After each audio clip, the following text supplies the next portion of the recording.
لا حول ولا قوة إلا بالله العلي العظيم. أعوذ بالله من الشيطان الرجيم. بسم الله الرحمن الرحيم.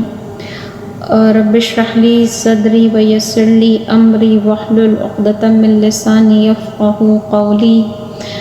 اللهم صل على محمد وعلى محمد وعجل فرجهم أجمعين. قاہرین عزیز، السلام علیکم ورحمۃ اللہ وبرکاتہ. نظام ولایت کے عنوان سے جس سلسلے کا آغاز کرنے جا رہی ہوں، اس سلسلے کی آج ہماری پہلی گفتگو ہے.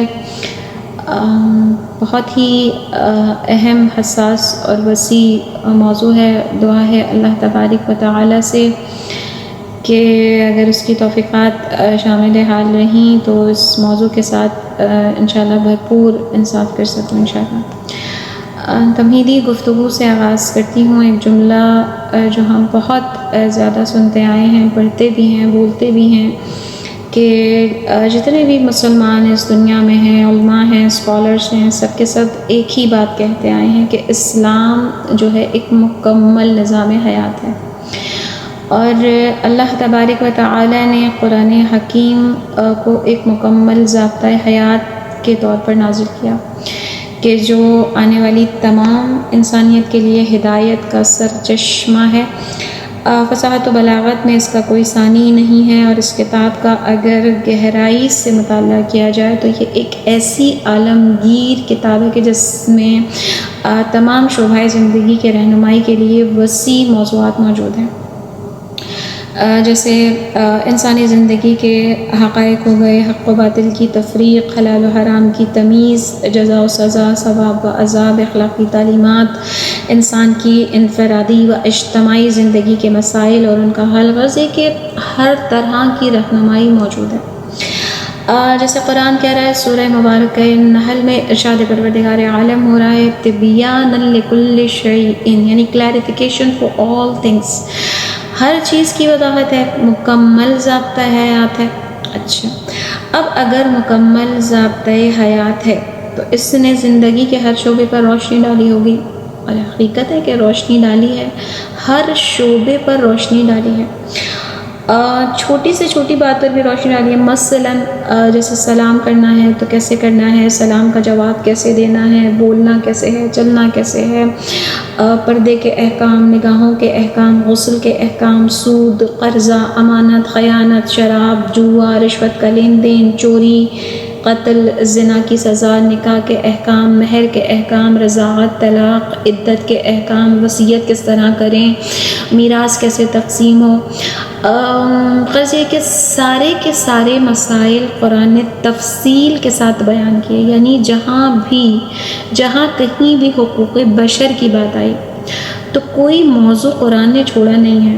تو یہ بتائیے کہ اسلامی معاشرے کا حقوق بشر کا سب سے بڑا مسئلہ کون سا ہے؟ نظام حکومت قائم کرنا.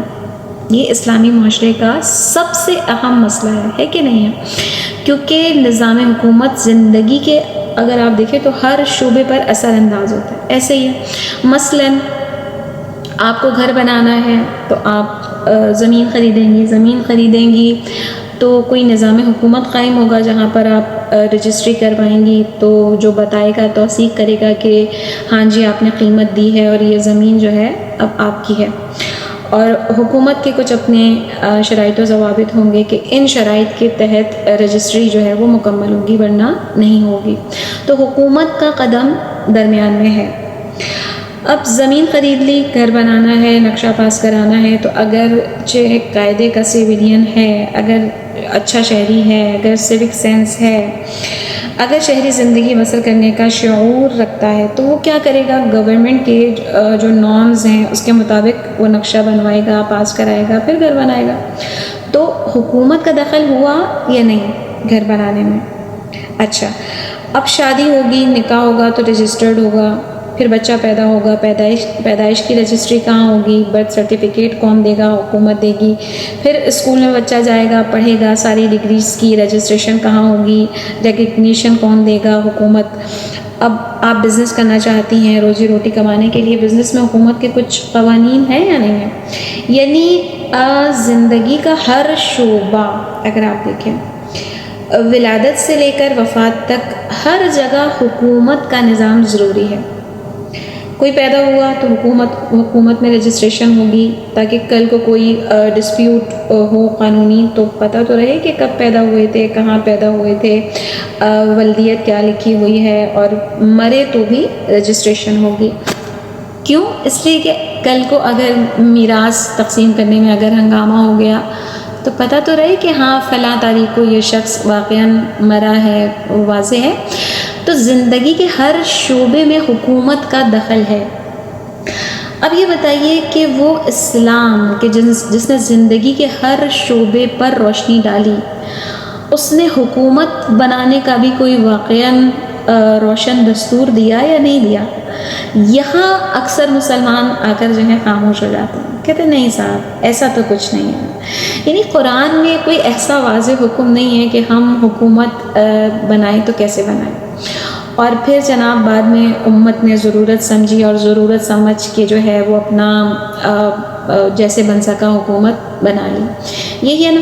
تو ابھی تو آپ کہہ رہے تھے کہ جی اسلام نے زندگی کے ہر شعبے پر روشنی ڈالی ہے. تو اسلام نے, قرآن نے زندگی کے ہر چھوٹے سے چھوٹے مسئلے پر تو روشنی ڈالی, اور اتنے بڑے مسئلے پر کوئی روشنی نہیں ڈالی. یعنی جو مسئلہ زندگی کے باقی تمام مسائل پر احاطہ رکھتا ہے. ظاہر سی بات ہے کہ قرآن مجید نے نظام حکومت قائم کرنے کا بھی کوئی نظریہ پیش کیا ہوگا.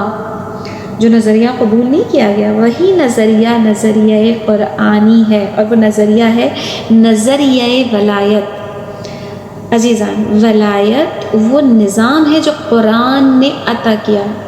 تو معلوم ہے قرآن کا بنیادی موضوع ہے توحید, قرآن کا بنیادی و عملی پیغام ہے تقویٰ, اور قرآن کا نظام ہے نظام ولایت.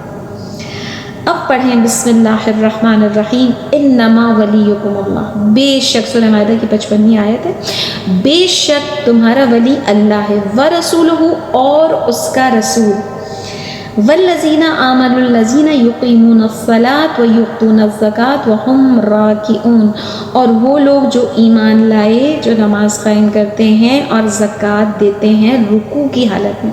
اور دیکھیے اس آیت میں انما کیا ہے؟ کلمہ حصر. حصر ہے.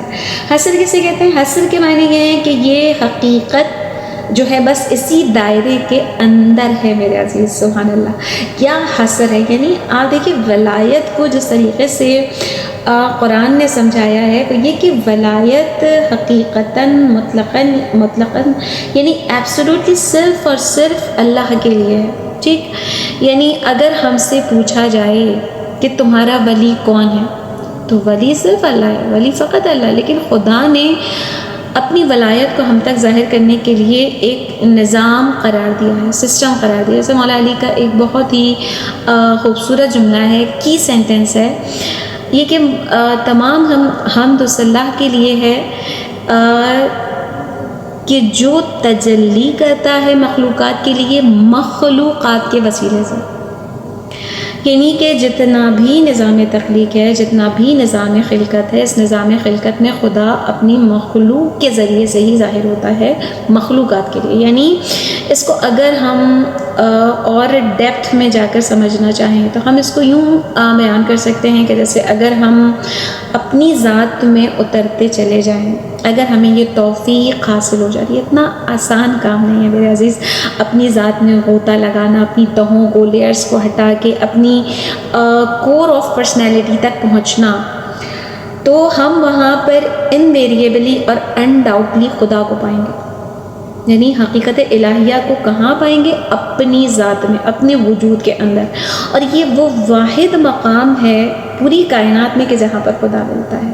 وہ نفس انسانی کی اصل جڑ ہے. باقی ہر مقام پر آپ کو خدا کے اسماء و صفات کی تجلیات ملیں گی, خدا نہیں ملے گا. یعنی جسے کہتے ہیں نا کہ یہ بہت ڈیپر واٹرز ہیں. کاش کہ ہم اس کو سمجھنے کے قابل ہو جائیں انشاءاللہ.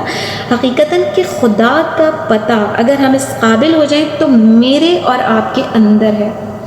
اسی لیے آپ دیکھیں جناب رسول خدا حضرت محمد مصطفیٰ صلی اللہ علیہ وآلہ وسلم فرماتے ہیں کہ من عرف نفسہ فقد عرف ربہ، کہ جس نے بھی اپنے نفس کو پہچان لیا اس نے اپنے رب کو پہچان لیا۔ یعنی حقیقت الہیہ صرف اور صرف نفس انسانی کی گہرائیوں میں ہے۔